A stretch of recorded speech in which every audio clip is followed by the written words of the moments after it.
Hello and welcome to the latest episode of Athlete's Journey, Winning on and Off the Field, a special podcast series exploring the financial journey of athletes through the eyes of some of Australia's most influential sporting figures.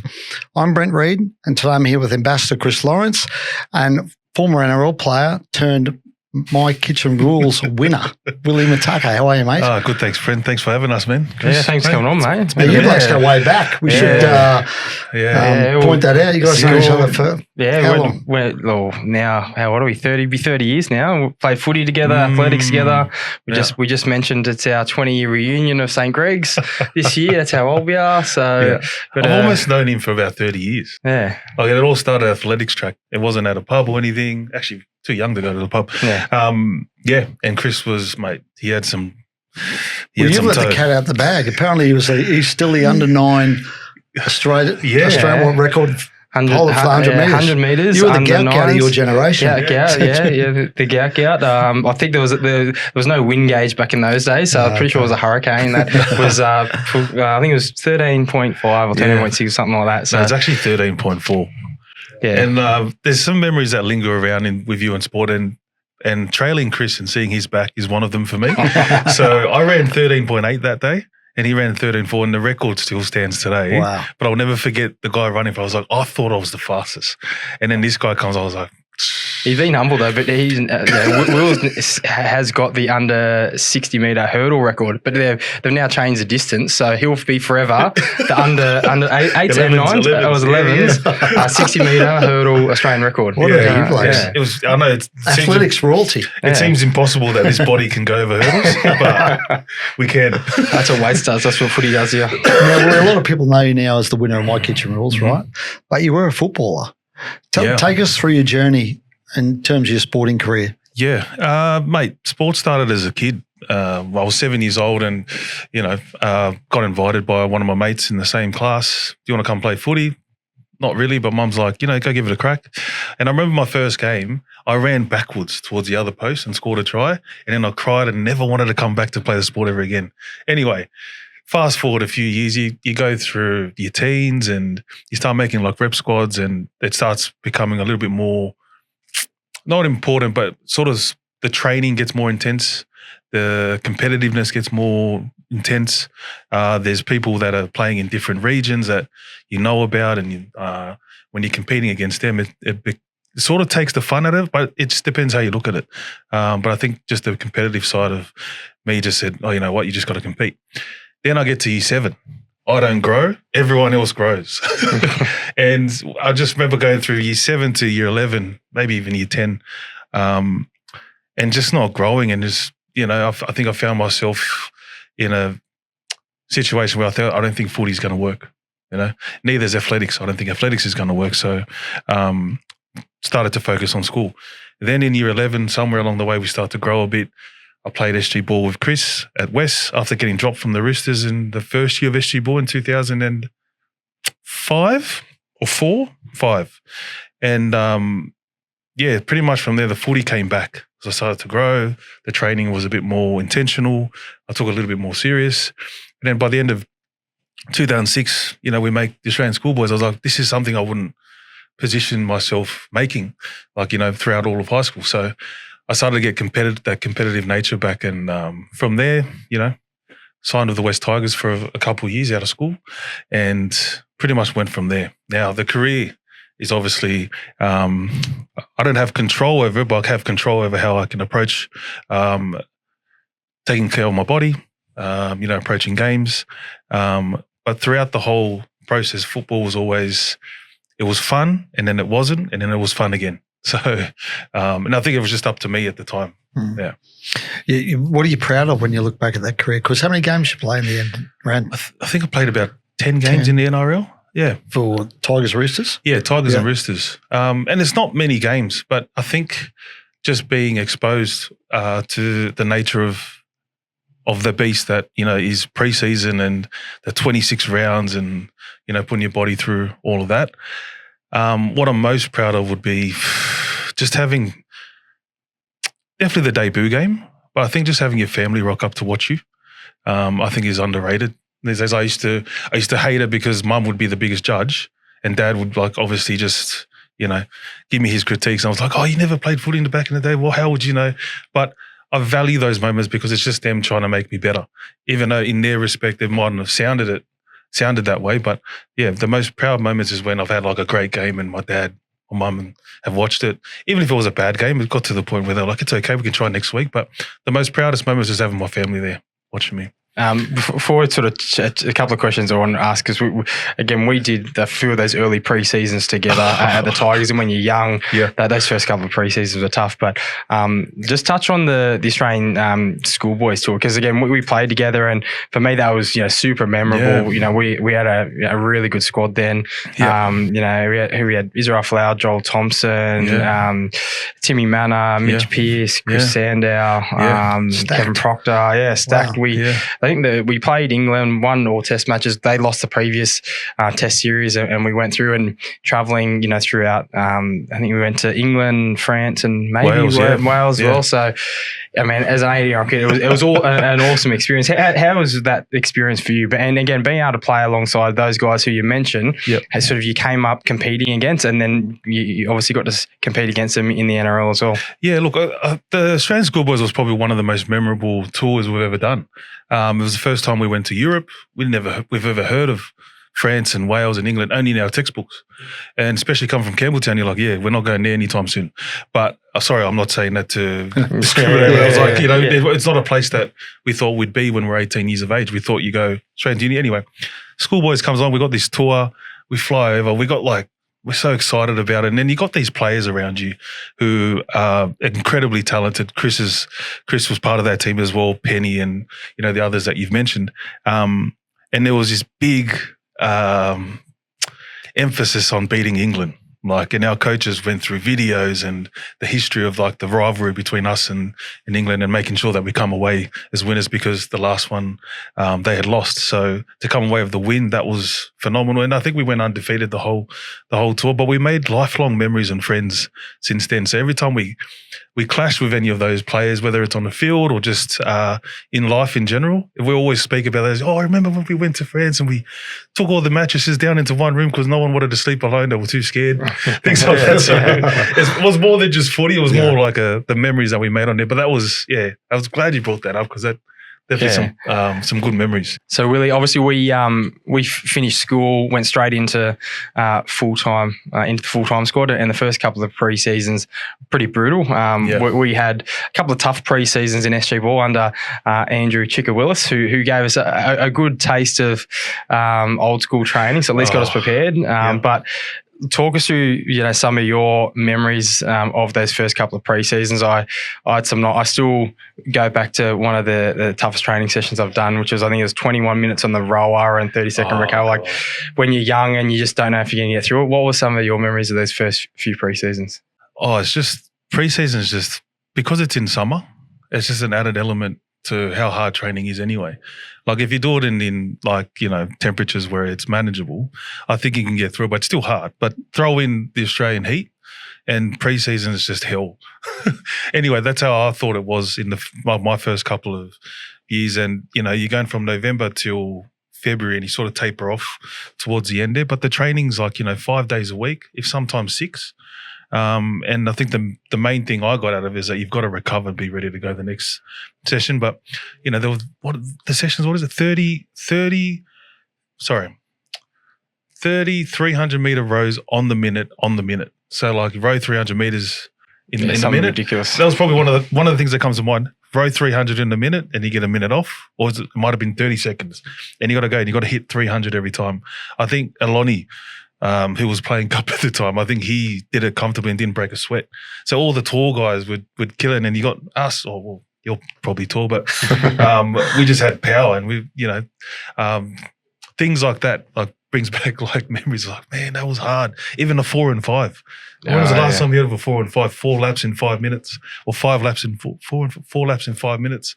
But you look back at those times, they were hard, but it was preparing you for what was ahead. You've got a 6-month season and you've got to build up all this muscle and fitness. So, so that when you're playing, you're not deteriorating, but it's just preparing you best for that long 26, 27 round season. So, Yeah, pre-season is definitely not for the faint-hearted. What did you learn from a mindset point of view, or even just like a habit point of view that helped you with your footy career, but even sort of post-career? Because I know a lot of guys talk about the lessons and the mindset they learn playing footy. Is there some things that you've picked up that you've been able to take, in your career now? Yeah, definitely. If we're going back to pre-season, because it's such a hard time, even in the game during the season, but because it's a team sport, like you feel like you have to bring something to the table. If you've got a role to play, whatever skill, drill, what it is, like play your part. And to take away from pre-season or even just footy in general into life, you've got to be contributing towards something. It's a team effort. And especially with the mental toughness type of things, you can't get mental toughness if training's just easy. It's when it's like, Chris, when training's that hard, it's like I can barely talk, but then someone else starts talking, so let's get through it, and then it sort of brings you back up. So, when it definitely instilled like mental toughness, especially when times are tough. And I know I'm talking about physical adversity, but I think you can take that into when times get tough with life outside of footy. Do you remember? Oh, sorry, go on. Yeah, go for it. Sorry, I was going to say, do you remember a moment thinking, I'm going to make a career out of this? I'm going to make it? Yeah, I think it was just in high school because I think there was potential there, and I wanted to explore it by just training hard and being as prepared as I can for, whether it was with the Tigers or just whatever game I was in. I just thought if I just apply myself, nothing beats hard work and training smart. So, sorry, Brent, what's your question again? Was there a moment you thought to yourself, I can make a career out of this? Yeah, definitely. Yeah. Definitely after high school. Yeah. But even then, it's like, you're signing contracts years at a time, and it's not like, full-time work where it's like you sign a contract with an organization and it's ongoing until, there's conduct issues or maybe you wish to move on, but it's still fixed. Like, it's still 3 years that I had. There wasn't guarantee that after the 3 years I'll be going on again. What about the flip side? When was the point in time, again, everyone comes in and you have the intention, of obviously having, a 10, 15-year career, and we heard from the past players and saying, time goes very quickly, and everyone sort of nods and said, yeah, whatever. But it doesn't matter how many years you play, it does go quick. When was the moment, that you thought, I think I've got to start looking at life outside of footy? Mate, I remember it clear as day. It was 2014, and this was at the Dragons, and I think Mary just took over as head coach from Pricey, and I just went to say to him, look, what's going on? Like, is there anything for next year? Like, I haven't heard from anyone, and my agent, I haven't even contacted him. I just wanted to know straight from him what's the plan, and they just signed Benji, and Benji had come over. So I think it was clear to me that I probably wasn't going to be at the club next year. But Mary just said, look, mate, just start looking for work now. Either start playing good footy, like and really stand out so that you're, or you can start looking for work. Because I appreciate the honesty, because it's the first time a coach hasn't pissed in my pocket. Oh, not the first time, sorry. It's the first time in a long time that someone's been straight up with me and just said, look for work, or, start looking at the treasure. And I'm only like, 25, 26 years of age. So it was heartbreaking to hear. Although the other option was to kill it and just, perform really well. And I didn't have a really good year that year. So the only other option was prepare to transition out of football. But I was glad Mary said that, because it made me realize where I stood with everything. And I think sometimes players need that clarity, instead of being saying, oh, no, you're doing really well. I reckon if you just do this, you'll do this. And it's just like, there's nothing tied to that other than, other than it's your responsibility to play well. But hearing the fact that I could be finishing football was like a reality check. It's like, man, this might be the time. It's a blow to the ego too, right? I mean, that's a blow to the ego to get that news. Yeah. Oh, well, it was disheartening, but I just appreciated the honesty, if anything else. Did you think you knew it yourself within? Yeah. I wasn't playing that well, and I was injured. I played really well at the start, and there was maybe prospects for perhaps, being signed somewhere else, or maybe stay in the club for another year. But after getting injured, didn't have the best recovery. I wasn't looking after myself. There was stuff happening with my dad at the time, and so it was really hard to focus on like getting back to me being my best. So even when coming back, I was coming off the bench. I wasn't playing much time, and towards the end of the season, I just knew this might be it. Yeah. So how was that sort of transition like? You obviously mentioned you're going through obviously a tough time, with your family. Talk to us about, finishing up and that transition that next couple of years. Yeah, 2014 will forever be like one of the years where it was defining, but it was a dark time for me. Obviously, after speaking with Mary about where do I stand in the organisation and what does he think, and he told me straight up, yep. And I just kept playing towards the end, and I wasn't getting picked in the starting side. Started drinking more heavily, and it wasn't until like August, late July, like Dad was starting to have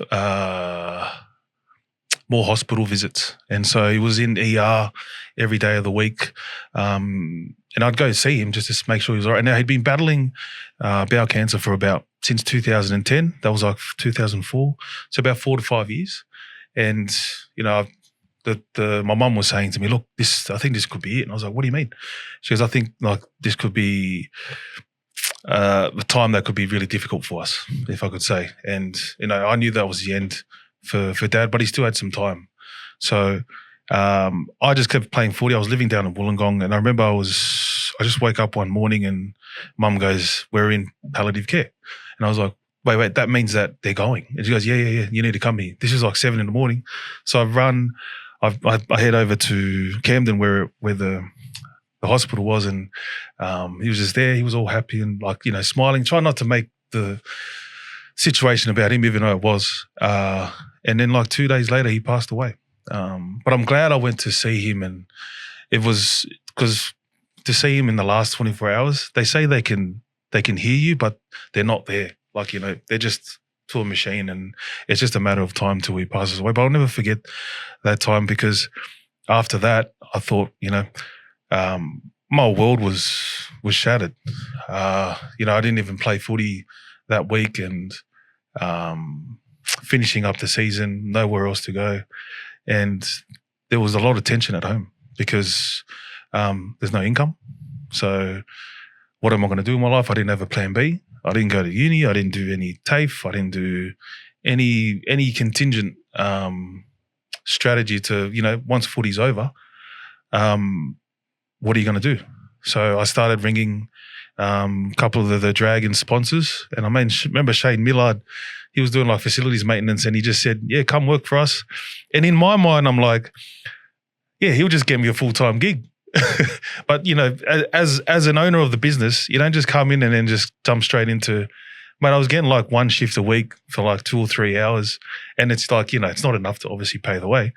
But I respect Shane, because he said, no, this is life. You got to work your way up.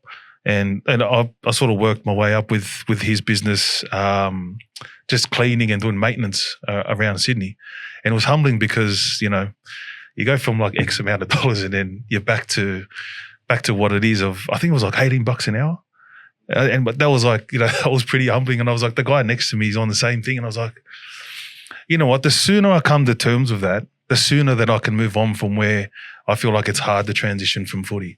And, it wasn't all good from there. Stuff at home happened to the point where Mum and I would argue every night of the week.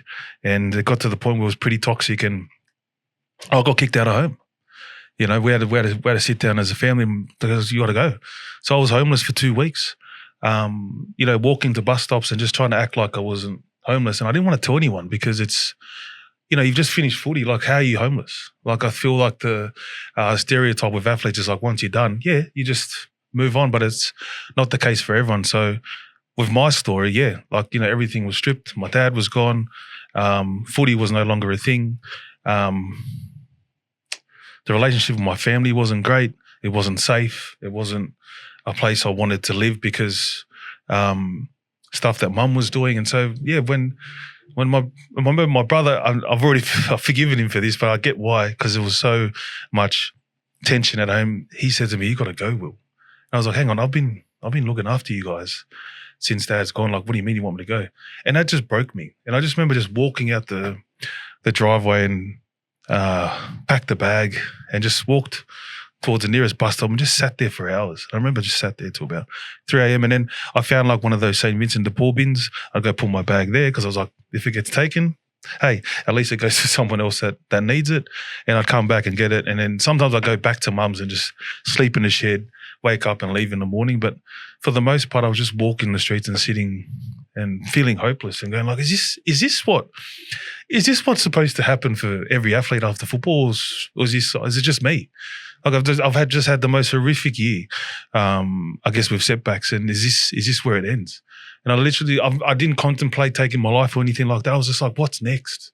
What's next? And then I just rang my agent and said, this is what's happening. Like, you know, I'm on the street at the minute. I'm staying at a friend's house, Gus. I rang Gus and I said, look, mate, I need somewhere to stay. So I stayed at Gus's on his couch a couple of nights. And then when I told my agent what was going on, he rang Mounties Rugby League. And a guy there, his name was Steve Levinsky. He rang me up and said, look, heard you're looking for somewhere to play. We can get you a job. We can sort you out with playing. We start pre-season soon. This is towards the end of the 2014 year. And I was like, you know, there's a bit of hope there. And then I rock up to training. I'm still living at Gus's house. And Gus as well, he's playing for Mounties. So it made sense that we could go together. And I remember the second day of training, one of the guys there, his name was Rusty Bristow, and he was talking about someone moved out of his house. And I just started the job. I'll start the new job next week. This was a Tuesday. Monday next week, I was starting a new job. And on that Tuesday, he goes, yeah, if you want to move in, move in. And I was like, great. How much do you charge? Like $105 a week. I was like, I can do that. I'll start work next week. So in the matter of maybe 2 weeks, maybe 3, after doing that whole walk in the streets thing, I was able to, you know, sort of get back on my feet, but still, like, you know, my car got repossessed because I couldn't pay for that. My name was blacklisted. I couldn't get a loan. You name it. I just couldn't get anything financial, but I could work and then just pay Rusty the $105 a week. So yeah. So the following week I start work. I did metal roofing with a business, and that was 6 days a week. And I remember it paid me $1,140 a week, and I was like, that's enough for me right now. And so I did that for 2 years.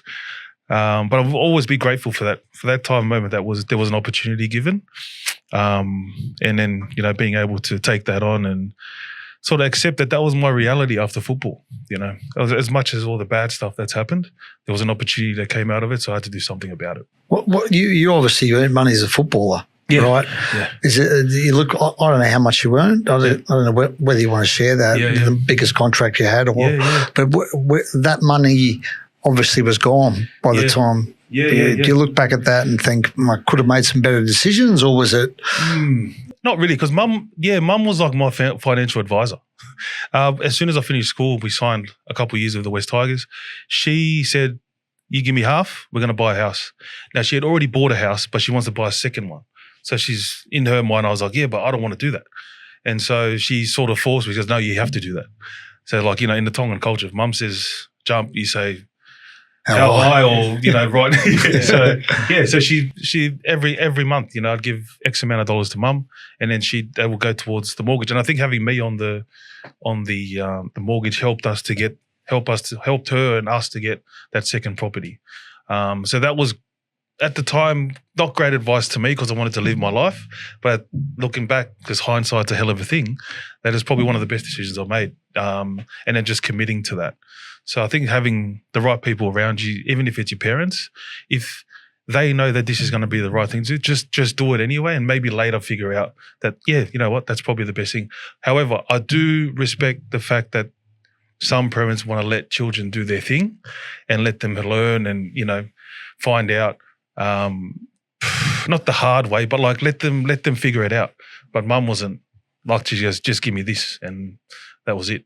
So yeah, I'm glad she did. She's still got that property. She lives in it now, and, you know, I'm not going to go back and go, hey, give the right money back. Like it's gonna come back in other ways. So she's offloaded one of her investment properties to me, and we sold our unit in Cronulla because I didn't want a unit, I wanted land. She goes, yeah, just take it now whilst whilst you can. So my wife and I just got our finances right, and we just have an investment property in Currans Hill, and it just sits out there at the minute. But if we look back to where I was when, I was walking the street, there's no way you could have said to me, hey, Will, you know what? In about 15 years' time, maybe 10 or 11 years, you'll get your shit right.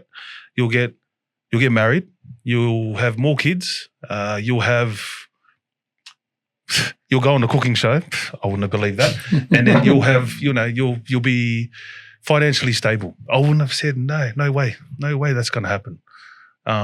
Looking back at it now. So, well, tell us, how did you work your way out of it? Because as you said, you've had that, the money that you obviously earned, playing footy, with your mum. Yeah. You obviously had that sort of fractured relation for a while where you had to essentially start again. How did you, what was the mindset, and how did you work your way out of that to the point where you spoke about then, you got your finances sorted, being able to get an investment property, and then, and we'll talk about the cooking show as well. But, what was those next couple of years look like for you?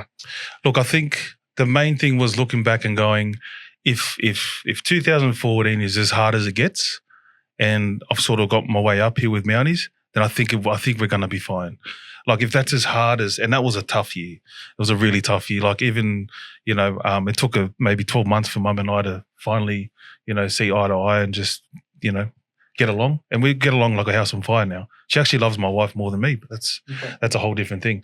But yeah, at the same, I think just taking responsibility for your situation, not blaming.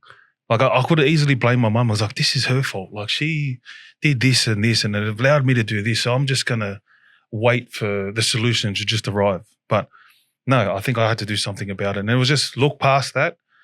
If an opportunity that's been given, which was Mounties, make the most of it, get to know people, and then just go from there. So the whole time, I think after I had gotten that house at Rusty's, that's when I was like, I think we're good here. Like, we can make it work. Even if it doesn't work out, I think we'll find a solution. So along the way, did I want to be a roofer?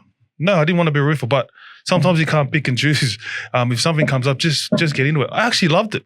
I didn't want to. After 2 years of it, I was like, I actually appreciate the craft because it takes a lot of skill and time, and to make things look the way they are. And I really admired the people that I worked with. So, I think just making the most of an opportunity, regardless of what's given. And I know that's easier said than done. But for me personally, my point of view and my take on it, I just had to make the most of what was given. So if it was $1,140 a week, then it's $1,140 a week. And like, do you want to go live in Bondi? Of course you do, but no, not right now. I was living in Minto, and like paying $105 a week, living with Rusty and his family. Like, there was a bit of connection there. So that helped me build back up confidence that like there's people around me that care about me. And then along the way, I try to repair relationships with my mum, and even at the time, my wife now, because my first two kids is to a first relationship. And we now have a child together. We're married, Holly. And I met her during that dark period. So at the time, if I was Holly's friend and then she came up to me and said, hey, I've met this guy. He's got a kid and one on the way. What do you think? And he's an ex-footy player. Hell no. Hell no. Yeah. Like it just sounds like, that's a bad time and no way, So I also got to give credit to my wife and her family for just accepting me as a person, and even my children. Like even with Kel, who's the mother of the first two, we get along now like a house on fire. Everything's all in respect of each other. Like I don't disrespect her, she doesn't disrespect me, and it's not about a legalistic approach to it. But our kids don't know any different than they're all loved by the families that my wife has, or my mum, or their parents. So it's rare, but like sometimes I just look at my situation and goes, man, I'm blessed, man. Like that's sometimes that's not supposed to happen. We haven't even touched on the cooking show you want. We haven't even got there yet. Yeah. Sorry. Yeah. But it was that. It was.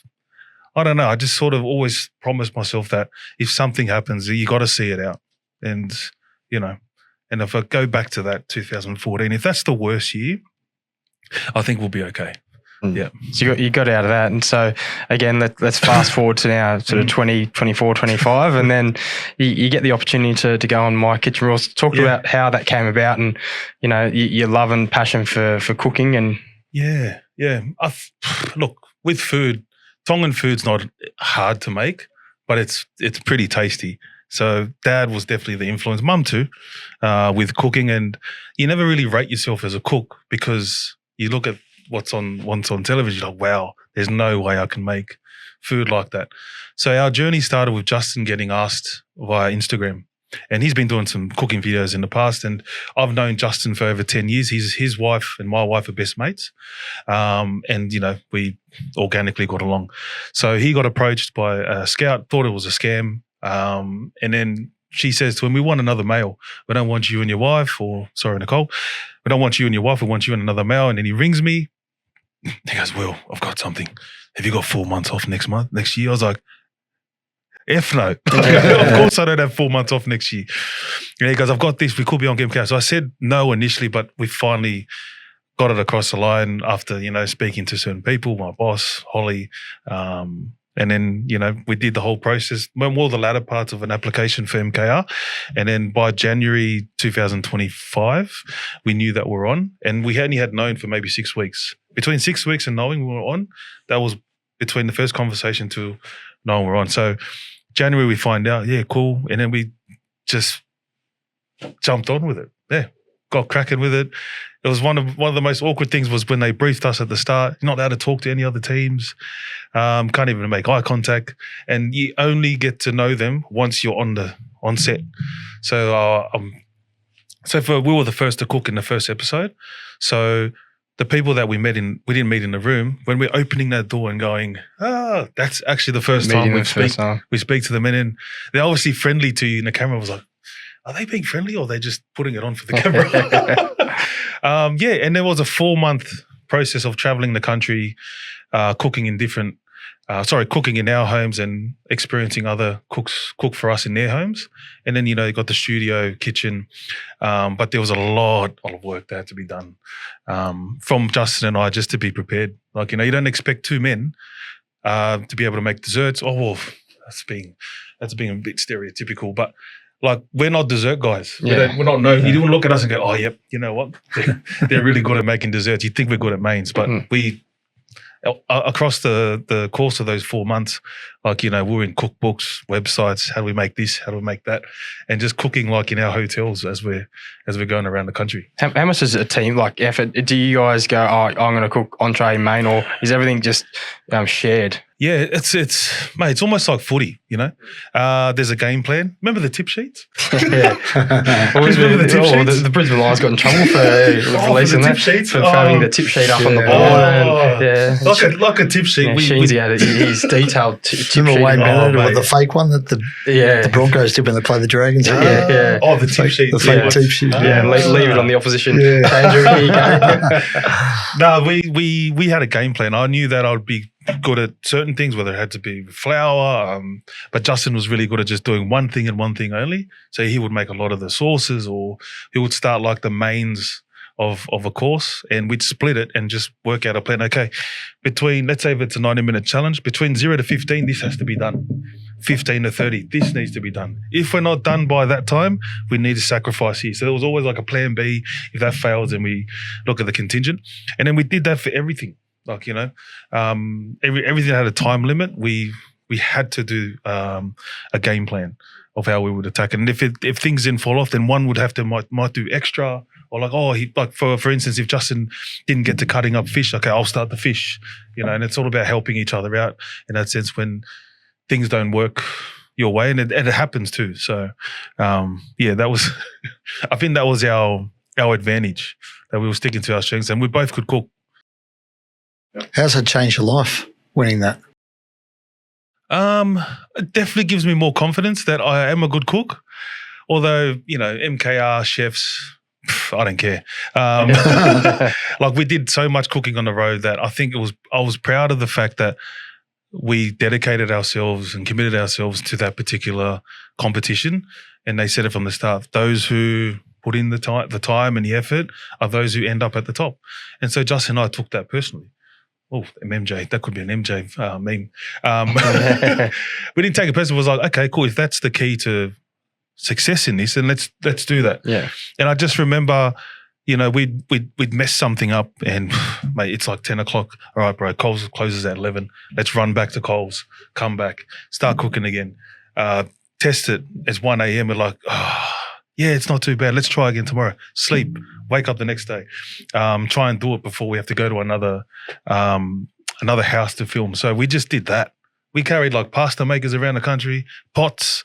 So you have to take your own stuff, did you? Well, we did because we wanted to succeed. Yeah, okay. And even the only thing we bought once was spices. So you buy all these spices once, and you don't want to just throw them out and leave them in the hotel because you're going between states. So we took all that around, and we just by the end of it, we're like, we were tired. Yeah. So I think that definitely set us up for success, and just really committing to that. Just committing to ourselves that we'll give ourselves the best opportunity and the best chance at winning it. And I think one of those was just getting familiar with the 60 recipes that we submit. So, I assume that's opened doors for you. hey? I assume that's opened doors for you and created networks for you. Yeah. And I think that definitely networks, but I think the misconception is that, you've just won a reality TV show with cooking. Mate, surely you guys have set up for this. No, it doesn't work like that. If anything, after, you've got to start working from there. Because I've never been on social media. I didn't want to do social media in terms of content. And then Justin, we both have the same agent, Aaron. I remember Justin goes, just do content, mate. Just do that. And, just go from there. Like, pick, have a look at what creators are doing. Don't copy too much, but make your own take of it. And then just post, because I think brands want to see, okay, how serious are you about food and what do you like? And I think the only vessel that they can see how serious you are is social media. Anyway, so we did a few things with Vogue Homes during the show, but I guess for our contract with Seven at the time, we couldn't really promote them in case it was a competitor. It was all good by the end of it. So Vogue Homes, we do work with them 2 days a month, where we go into the client's home that's built homes with them, and we cook them their first meal in their immaculate kitchens, and we get a testimonial. So it's not just about the kitchen and the food, but it's about connecting with people and asking them why the journey around this whole build, because everyone knows when you're building a home, that's one hell of a journey. So I actually enjoy those conversations because it's interesting. It's not all smooth sailing. So yeah. Well, you obviously you can see it in your voice, a passion for that side of things. What's your vision about taking that passion for cooking, and obviously off the back of it, where do you see yourself taking it in the next few years? Yeah, look, other than like the personal content that I make, and I want to make recipes as simple, but also not to the point where it's like, it's just toast or whatnot, but just making things that you can buy easily. You can easily cook it at home. I'm thinking about trying to get into the footy space. I don't know, some form of footy fridges thing. Obviously, it's hard with players because during the season they're very busy. But I'd like to have a segment like what's in your fridge and let's cook something, all right? It could be your fridge, Chris. I go, all right, today we're here with Chris Lawrence, former West Tigers player, 200 plus games, mate. What's in your fridge? We open up beef, so okay, let's whip something up and see what. And look, the food's one thing, but I think people want to see not just the players on the field, but away from the field as well. It's just an idea. I'd love to do something where, on my socials that like to build that and see if players are interested in it'll only take about 2 or 3 hours to film. The more raw, the better. But yeah, that's one of the visions. But not trying to do too many things either. I think having the Vogue Home stuff, personal content, and any brand work that pops up every now and then would be great. But I'd love to put in the footy thing as well. So I think, like I said, try not to do too much. Just be intentional with everything, with the very little that I do, if that makes sense. Yep. You won obviously MKR. The prize money was 100 grand, which obviously split. Now, did you obviously celebrate and enjoy? It was nice. Like we ask people about their first contract and what you spend your first money on. What'd you do with some of those prize money? It was 50 grand. No, I didn't know my wife spent that already in her mind, even though we had to wait till the end to find out. No, we bought a caravan. Yeah, awesome. Yeah. We bought a caravan down the South Coast. And I think it's one of the best things we've ever purchased. And I'm a big family man, so having the kids go down there, I think it's different to when you're up here and just at home. So we've got Holly's cousin across the road from us. We've got Trent, who was on the show not long ago, Trent and Kim, who's on to the right of us. To the left, we have someone that worked with my wife in Virgin, and across from them is just a beautiful family who love to cook as well. So we've got this network of people that we know and we all get along with. And the key thing for me is just my 3-year-old getting up at 6 a.m. and just wanting to ride his bike. He walks out and there's other kids on the road. So they'll just go back and forth and I'll start the coffee machine. And I think it's just those memories that'll linger forever with our kids. That, oh yeah, you know what? One of my fondest memories is just mum and dad just taking us down to the caravan. Dad would start his coffee machine. I would ride my bike and just scream at him all day. But those are, you can't, I think that's one of the best things we've done with the money so far. So, but it's something my wife wanted for a long time. And when I finally said yes to it, she was like, yes, like let's do it. So you had extra pressure to win then? She goes, you better be like, you better be cooking. You better take your pasta maker around the country. So yeah, that was one of the things that we discussed, and she was really happy with how the caravan looked. I was like, just go for it, whatever. What about in terms of financial advice you've received over the years? Is there anything that's stuck with you or any piece of advice that's resonated with you or that you would give to young people, young athletes? Yeah, I think the question with money is, other than saving it, like it's hard to maybe sometimes ascertain amongst all the voices that you hear if you're in footy. Oh yeah, invest in this, invest in this, invest in this. How do you make the right decision? I think for me, fortunately, mum was that voice. So if you can discern the advice given by parents, because sometimes it's not the best, that it's in your best interest and it's going to benefit you in the long term, I think it's worth the risk. I didn't know till later in life that I started investing in like Vanguard and things like that. If I knew about Vanguard back in my footy days, like I would have invested a bit more into my Vanguard, VDHD, whatever you call it. And that's just a forced thing I do every month. And I don't try to complicate it by like, oh, do you have crypto? Do you have this? I was like, I have no interest in that other than our investment property and that we look after. But I guess that's a luxury because mum invested in that. So being able to inherit that from her, I think it's different. It's not every case is like that, but from the early days, if you can invest in something that you trust and surround yourself with people that you've trusted and known for a long time, I think it can go a long way. Yeah. Can I ask, and again, you spoke about it a bit before, obviously coming from, Tongan heritage and, and you would have seen it as well with a lot of, young players coming through from a Pacifica background and the culture is that it is to support the family. Yep. Did you find that there was extra pressure on yourself to, not only, provide for your family? And have you seen that with some other, Pacifica Islander players? Yeah, of course. It depends how you look at it, because I believe that when your parents get here, there's all these values and beliefs that's been instilled in them back when they were growing up in Tonga, and when they're moving to Australia, and it's a Western society, I think there's a lot of friction that comes with, kids are providing a lot of the financial contributions, and then it looks like parents are exploiting that and taking advantage of it. There is cases that's happening, but there's also cases where parents are trying to set their kids up by giving them the best advice they can. So it's definitely something that is viewed as the Polynesian community. Oh, parents and money and athletes, they just it's not a good mix. But it's not the case with everyone. So if I'm speaking about my own personal experience with it, there was definitely times there where there was pressure. If things came up and I'm like, wait, I don't have the finances to support that. And it would mean I would have to have less for that fortnight or that month. Still gave it, So I don't regret any of that, because it's like if money can be earned back, then why not? Especially if it's got something to do with family. But if you feel like you're getting taken advantage of, that's a whole different thing. But I think at the time, if your family are really struggling for something and you can see that it's not in any way exploiting you, you can decide whether to or not. And I think either decision would be right. But when you know that you're getting taken advantage of, I think it's important to talk to someone who's a safe person and just running that decision and being okay to say no to family asking for money, because it's like it's yours at the end of the day.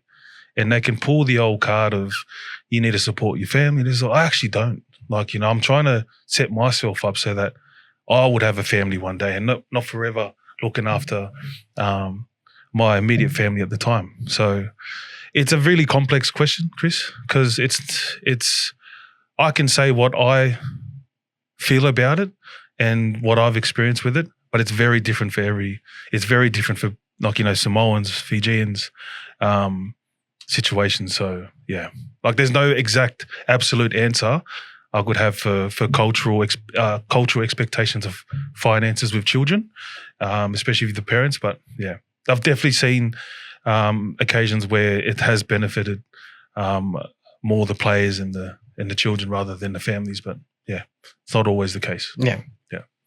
If you go back and speak to your 18-year-old self right now, what would you say to him? Strap in. Oh, definitely strap in. You're in for a ride. The next 20 years are going to be very interesting. But look, hindsight, what would I tell my 18-year-old self? I don't know. Probably make the most of your memories with your family. Like if I'd known that dad was going to go a little bit later, I would have probably chose not to go out maybe as often, but maybe invite him along, or just making more memories than maybe taking more photos. I hate taking photos. But then I look back at times when it's time to post a photo of like my kids, I'm like, I've got no photos. And I go, baby, have you got any photos of Marlene? So I wish I made more memories, more photos. I don't want to make any more money. Like I was going to say, what about from a financial perspective? What would you? Yeah, I would say try and make as much money as you can, and try and give away as much as you can. And in terms it doesn't affect you, financially. Like being able to be generous, as well as having money as well. I'm all for making money, but I will never let it rule my life, and it will never be like something that controls the decisions I make. Although at certain times of life, you got to make decisions about investments and things like that. But in terms of finances, I just don't want it to be the be all end all of what I chase. Yeah. So final question: what's one question we should have asked but didn't? If it was any other team other than the West Tigers, who would it be? Play for or support? Play for. Who would you want to play for? The Brisbane Broncos. And why? I'm getting close to my own heart. Mate, because they won the Copy 06, so that's probably right. Like my cousin and I, we used to follow them and Lockyer when he was at fullback. We used to think we were Lockyer, and we used to fight over, no, I'm Lockyer, as a kid.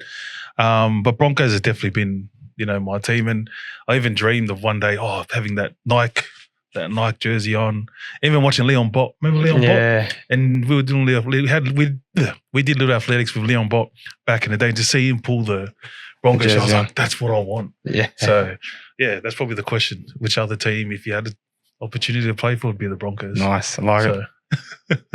Well, it's an inspirational story, mate. And I'd love to have seen that little athletics copy ring, because it sounds like there are a lot of future NRL players doing little athletics with you boys. Yeah. But it's an amazing story, mate. We appreciate you for sharing it. Thanks for coming in. No, thanks for having me. And stay tuned for the next episode of Athlete's Journey. Awesome. Thanks, gents. Thanks for coming up. Brilliant.